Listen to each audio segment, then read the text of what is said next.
1984, por George Orwell, parte 40.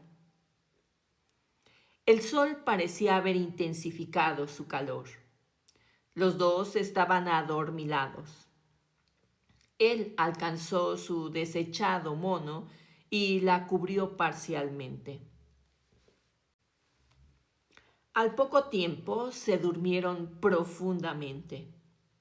Al cabo de media hora se despertó Winston.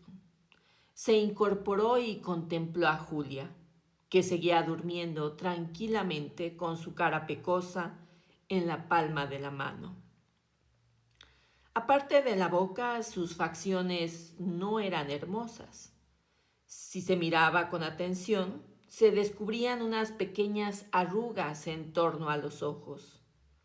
El cabello negro y corto era extraordinariamente abundante y suave.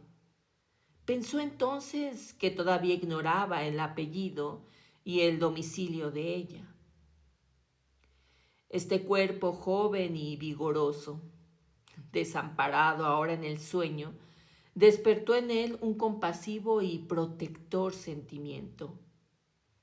Pero la ternura que había sentido mientras escuchaba el canto del pájaro había desaparecido ya.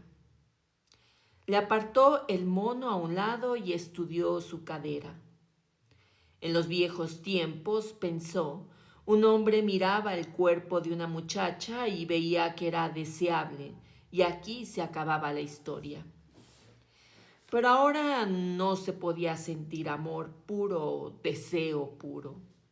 Ninguna emoción era pura porque todo estaba mezclado con el miedo y el odio. Su abrazo había sido una batalla, el clímax una victoria. Era un golpe contra el partido, era un acto político. Capítulo 3. Podemos volver a este sitio, propuso Julia. En general puede emplearse 2 veces el mismo escondite con tal de que se deje pasar 1 o 2 meses. En cuanto se despertó, la conducta de Julia había cambiado. Tenía ya un aire prevenido y frío. Se vistió, se puso el cinturón rojo y empezó a planear el viaje de regreso. A Winston le parecía natural que ella se encargara de esto. Evidentemente poseía una habilidad para todo lo práctico que Winston carecía y también parecía tener un conocimiento completo del campo que rodeaba Londres. Lo había aprendido a fuerza de tomar parte en excursiones colectivas. La ruta que le señaló era por completo distinta de la que él había seguido al venir y le conducía a otra estación. Nunca hay que regresar por el mismo lado en el camino de ida, sentenció ella, como si expresara un importante principio general. Ella partiría antes y Winston esperaría media hora para emprender la marcha a su vez. Había nombrado Julia un sitio donde podía encontrarse. Después de trabajar, 4 días más tarde. Era una calle en uno de los barrios más pobres donde había un mercado con mucha gente y ruido. Estaría por ahí entre los puestos como si buscara cordones para los zapatos o hilo de coser. Si le parecía que no había peligro, se llevaría el pañuelo a la nariz cuando se acercara a Winston.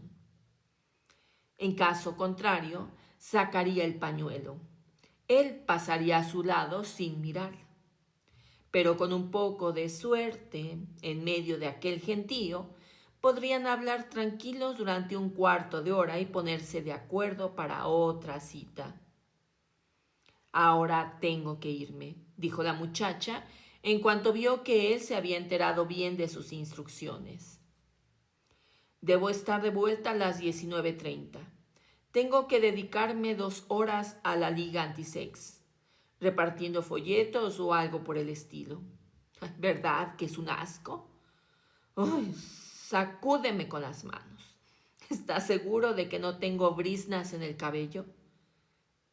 Buenos días. Bueno, adiós, amor mío. Adiós. Se arrojó en sus brazos, lo besó casi violentamente. Poco después desaparecía por el bosque sin hacer apenas ruido. Incluso ahora seguía sin saber cómo se llamaba de apellido ni dónde vivía. Sin embargo, era igual, pues resultaba inconcebible que pudiera citarse en lugar cerrado ni escribirse. Nunca volvieron al bosquecillo. Durante el mes de marzo solo tuvieron una ocasión de estar juntos de aquella manera. Fue en otro escondite que conocí a Julia, el campanario de una ruinosa iglesia en una zona casi desierta donde una bomba atómica había caído 30 años antes.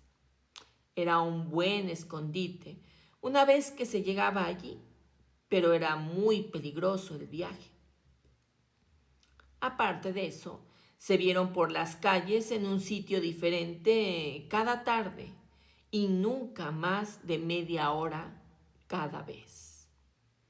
En la calle era posible hablarse de cierta manera mezclados con la multitud, pero dando la impresión de que era el movimiento de la masa lo que les hacía estar tan cerca y teniendo un buen cuidado de no mirarse nunca. Podían sostener una curiosa e intermitente conversación que se encendía y apagaba como los rayos de la luz en un faro. En cuanto se aproximaba un uniforme del partido o caían cerca de una telepantalla, se callaban inmediatamente y reanudaban conversación minutos después, empezando a la mitad de una frase que habían dejado sin terminar. Y luego volvían a cortar en seco cuando les llegaba el momento de separarse. Y al día siguiente seguían hablando sin más preliminares. Julia parecía estar muy acostumbrada a esta clase de conversación, que ella llamaba hablar por folletones.